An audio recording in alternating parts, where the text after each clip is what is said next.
ज़रब दीजिए 3x जमा 2 को 5x तफरीक 7 से। तो यहाँ पर मैं आपको इसे दो तरीक़ों से करके बताऊँगा जो कि तकरीबन एक जैसे हैं।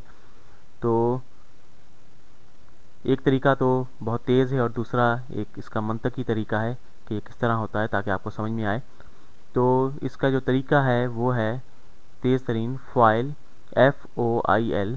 तो मैं इसे यहाँ पर लिखता हूँ FOIL, ये फ़ॉइल कहलाता है FOIL।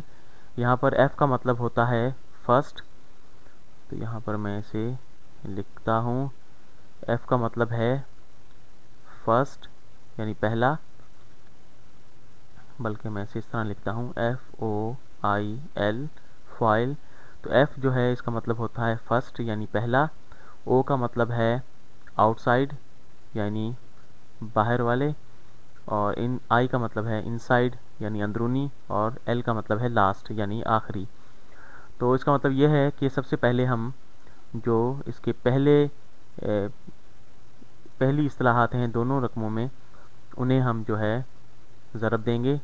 तो सबसे पहले 3x और 5x है, तो 3x ज़रब 5x हम लिखेंगे, ठीक। उसके बाद जमा जो बैरूनी हैं वो 3x और 7 मनफी 7 जो हैं ये बैरूनी रकमें हैं, तो इन्हें हम आपस में ज़रब देंगे। तो 3x ज़रब मनफी 7।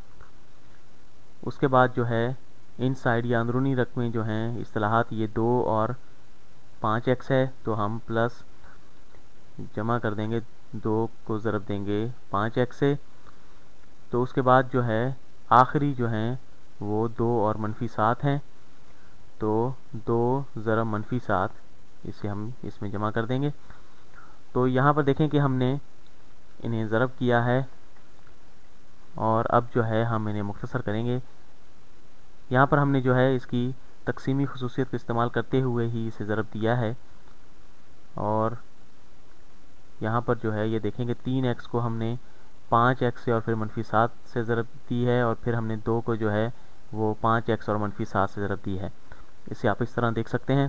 तो यहाँ पर इसे ज़रब देते हैं, 3 पंजे 15 और x पावर 2 हो जाता है, ठीक, क्योंकि x पे पावर 1 है, तो ये आपस में ज़रब खा रहे हैं, तो ये जमा हो जाएंगी पावर इनकी। तो 15x स्क्वायर हो गया, तो 3 सत्ते 21, क्योंकि 7 मनफी है तो मनफी 21x हो जाएगा। 2 पंजे 10 होता है, जमा 10x हो जाएगा, ठीक। उसके बाद 2 को जब मनफी 7 से ज़रब देंगे तो ये मनफी 14 हो जाएगा, ठीक। तो यहाँ पर ये और मुख्तसर हो रहा है, क्योंकि मनफी 21x जमा 10x जो हैं इनकी बेस असास एक जैसी है और पावर भी एक जैसी है, तो हम इन्हें जमा कर लेते हैं।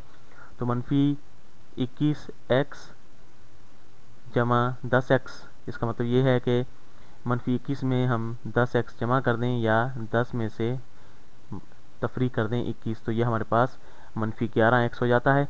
तो 15x स्क्वायर ये नीचे उतार लेते हैं, 15x स्क्वायर तफरीक 11x तफरीक 14, तो ये इस तरह हमारे पास इसका जवाब आ जाता है।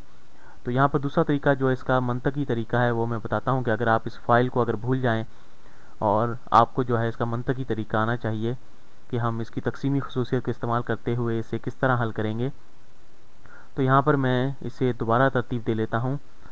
यूँ समझें कि 5x, मैं इसे यहाँ पर लिखता हूँ कि 5x तफरीक 7 जो है इसको जो है हम ज़रब दें 3x जमा 2 से। तो इसको मैं यहाँ पर लिखता हूँ, ये 5x तफरीक 7 ज़रब 3x जमा 2। तो यहाँ पर हम जो है 5x तफरीक 7 जो है इसको हम तकसीमी खुसूसियत इस्तेमाल करते हुए इस 3x और 2 में बांट दें, तो हम इसे इस तरह जो है ज़रब देंगे। पहले 5x तफरीक 7 को जो है 3x से ज़रब देते हैं, 3x ज़रब 5x तफरीक 7, इसे हम इस तरह कर लेते हैं, और जमा फिर हम इसको 2 से ज़रब देते हैं, तो 2 ज़रब 5x तफरीक 7, तो ये इस तरह हो जाता है, ठीक। तो यहाँ पर देखेंगे 3x को जब हमने यहाँ पर 3x जो है इसे तकसीमी खुसूसियत का इस्तेमाल करते हुए हम 5x और फिर मनफी 7 से ज़रब देते हैं। तो 3x को पहले 5x से ज़रब देंगे और फिर 3x को हम मनफी 7 से ज़रब देंगे। इसी तरह 2 को जो है पहले हम 5x से ज़रब देंगे और फिर 2 को हम ज़रब देंगे -7 से। ठीक, तो इस तरह ये तकसीमी खसूसियत इस्तेमाल करते हुए हम इसे हल कर लेंगे। तो यहाँ पर देखें कि 3x ज़रब 5x जो है वो यहाँ पर ये नीचे हमने किया है, और दूसरा जो है 3x ज़रब -7 ये यहाँ पर नीचे मौजूद है, 2 ज़रब 5x यहाँ पर मौजूद है, और 2 ज़रब -7 ये भी देखें कि ये भी इस तरह नीचे मौजूद है। तो इन तमाम रकमों को हम इस तरह हमने हल किया है, और ये इसका मंतकी तरीका है कि तकसीमी खसूसियत का इस्तेमाल करते हुए हम इन्हें ज़रब दे रहे हैं। और अगर ये बेहतर है कि अगर आप इसे भूल जाएं इस फ़ाइल के तरीके को, तो आपको जो इसका एक तकसीमी खसूसियत को इस्तेमाल करने का तरीका है वो आपको आना चाहिए। ठीक।